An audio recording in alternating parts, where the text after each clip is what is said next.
Yo guys, it's your boy Antos and welcome back to Anime Waffle. The boys are back, with some more anime talk. I hope you guys doing well. I hope you guys had a good week. I've had a decent week, Unfortunately, I'm recording this very late because my back camera is broken. Which is very upsetting because, I like to record with my back camera, but I thought to myself, you know what, yeah, it ain't that deep. I'm gonna persevere, I'm gonna do this video and put it out for you guys. So I'm here now with some weekly waffle. So let's get straight into the video. Okay, to start off with, yeah, I just watched The Witch Hat at the air and see that boy Kiefer, yeah? Something is not right. Yeah, this guy is hella sus. I don't know what he's hiding, yeah, but something is not right. In the latest episode, yeah, we found out that the ink that Coco was using had in some ways been, I don't say infected or corrupt is low-key a better word, but one of the brimmed caps, right, who are like the villains of the story so far, whoever that person was that we've been seeing, the brimmed cap, end up putting their blood into Coco's ink. And that was why when she finished using it, it refilled all over again. And that's why Kifuri was so shook. And even when he was talking to the guy that creates, the ink and the pens for witches, he was onto him. And the guy was shook. The old guy was shook. And Keith Reed doesn't want anyone to know. He doesn't want the Knights to know. No one. He doesn't want anyone to know about this.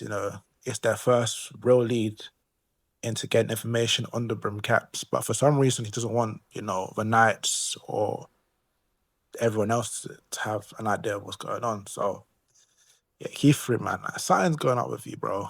I'm on to you, man. But yeah, it was a decent episode. Nothing crazy happened. We had the confrontation between the Knights and Thievery, and thankfully, nothing bad happened. But yeah, it was more of like an aftermath of the previous episode. Agot is now going to take test again, which is really cool. But nothing much happened. But I got a theory. Hey, I've got a theory. Okay, it's either this brimmed cap, yeah, that we've been seeing. That has this beef against Thievery. What if, hear me out? What if that's his like brother or something or a sister?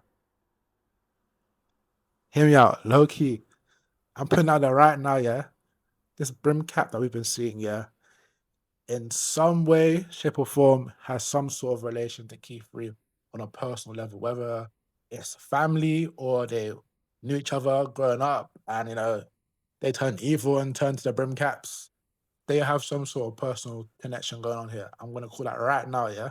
That's my little thing going on with, my little thing. So I'm gonna claim it right now. That's my theory, right? So yeah, man. Watch this space. In last week's episode, I mentioned romance animes and how they've, the quality of them is just a lot better compared to how it was, a few years back. And I'll be real, I've been watching quite a few romance animes as well, you know, in this anime season. And, the one that I've enjoyed the most is, oh, the name is killing me, man. Ugh, these names, some of these names are ridiculous, by the way. Honestly, some of these names of these animes are ridiculous, yeah. But I became friends with the second cutest girl in my class. Yeah. Peak. Oh, yeah. Peak. Yeah. I've been enjoying this one, man. This one's been good. This one's been really good so far. The characters are pretty cool, The main character isn't like a bum, he isn't indecisive, he isn't a wuss, like he knows. For the most part, he's not like a typical otaku, how a lot of romance animes, are presented. And I really like that as well. There's not really that much of a love triangle yet because I have a feeling that, I forgot the names. I'm not good with names when I watch so much anime. The blonde hair girl, right? She's gonna fall for the main character. It's so obvious, man. It's so obvious. But so far, really good. So I'm just gonna say, I have an up and down relationship with when it comes to romance animes. But this one here has been good. I've also been watching I've also been watching Gals Can Be Friends from Otaku, which is, kind of more of like a basic romance anime. It's nothing crazy, but it's still decent. I've also been watching. I don't know the name of it exactly, but it's like this game where they're both love. They're both lovers, right? But they're just the first to admit that they love one another win the game. It's like lovers lie, something like that. I forgot the name, but you guys will know the one that I'm talking about, and that's also been pretty decent as well. I still haven't even got on to watching properly. You and I are polar opposites, which I was talking about last week. Is how the animation is so great, the quality is great of it. I'm going to get into that as well. But yeah, I'm back on the romance thing, man. And I have a bit of an up and down relationship when it comes to romance animes. Boy, when it comes to the indecisive and just annoying main character to the flipping horribly written love triangles, to the ridiculous fan service, that's why I do have a big problem with a lot of romance animes. There are some good ones. There are some good ones. I like Horimiya. I like Kaguya Summer's Love is War. I like, besides Love Triangle and how it ended, I do like Origairu. That was a good anime. But there's others as well. There's Watakoi. I don't know if I pronounced that right, but one of the vibe, but two of them like they like work in the office. And then there's one that's called More Than a Married Couple as well, which is also really good. You know, Golden Time is good as well. There's some good movies out there as well in terms of romance. Your Name, Weathering with You, Silent Voice is a banger, by the way.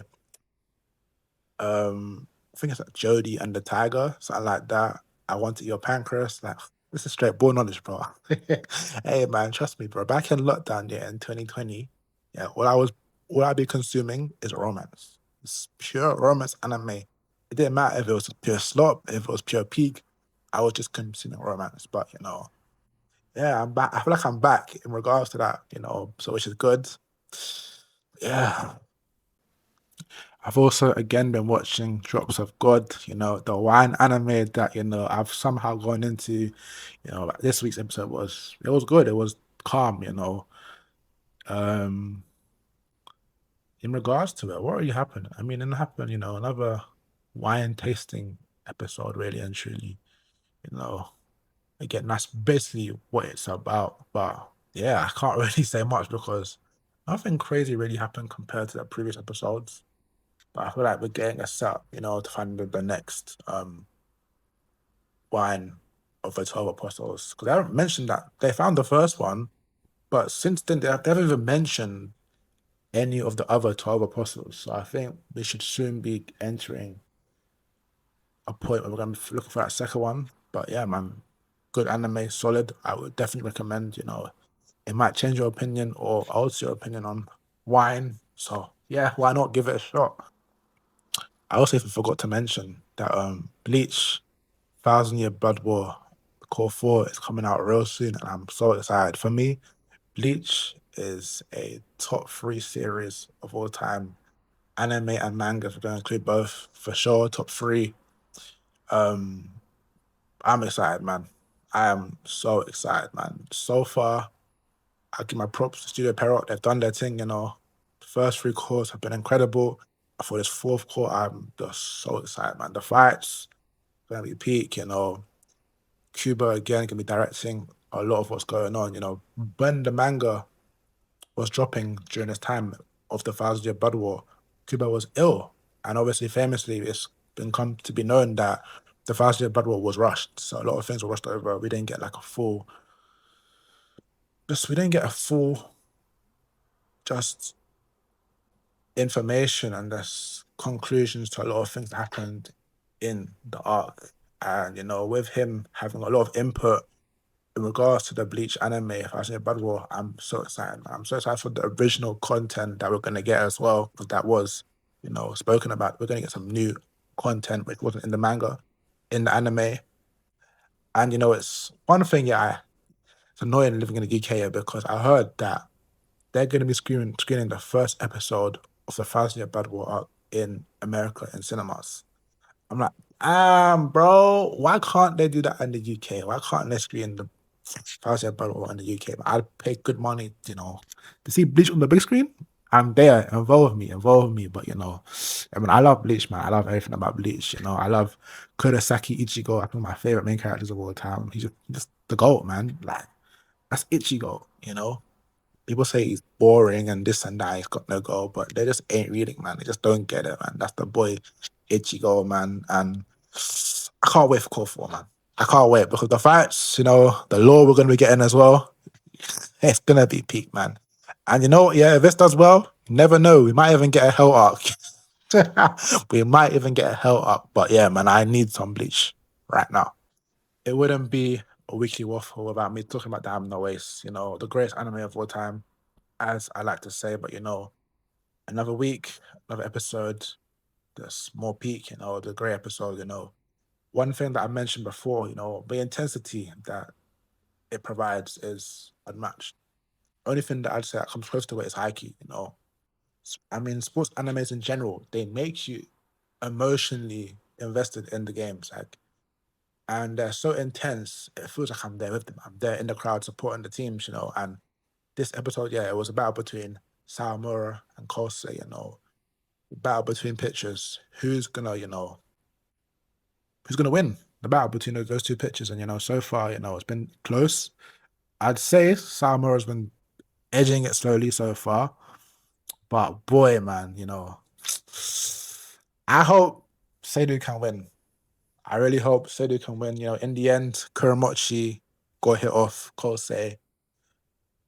But it's close, man. I can't lie. These are two very, very even teams. You know, we have no Kawakami as well in this game. His arm is injured, so it's mainly gonna be on Sawamura and Furia to just pitch out. And yeah, it's battle between Sawamura and Kosei. Like whoever gives up, or like whoever like lets the other team break through, that will determine the winner. But you know, man, what can I say, man? Peak, no ace. But yeah, man, that's weekly waffle, man. I'm very much upset. Not upset, but I'm just annoyed at them because I legit recorded the early episode, right? But when I look back on it, bro, the quality, it was just blurry, and I hope this is, you know, this is the front camera, right? I hope this is just a bit better. Just, you know, get to my face. The lighting isn't that bad. It ain't the greatest, but you know, that's it for me. You know, I hope you guys enjoyed the video. Please like and subscribe for the channel. You know, follow my TikTok and Instagram daily uploads on my TikTok. Thank you guys for watching the video. Peace.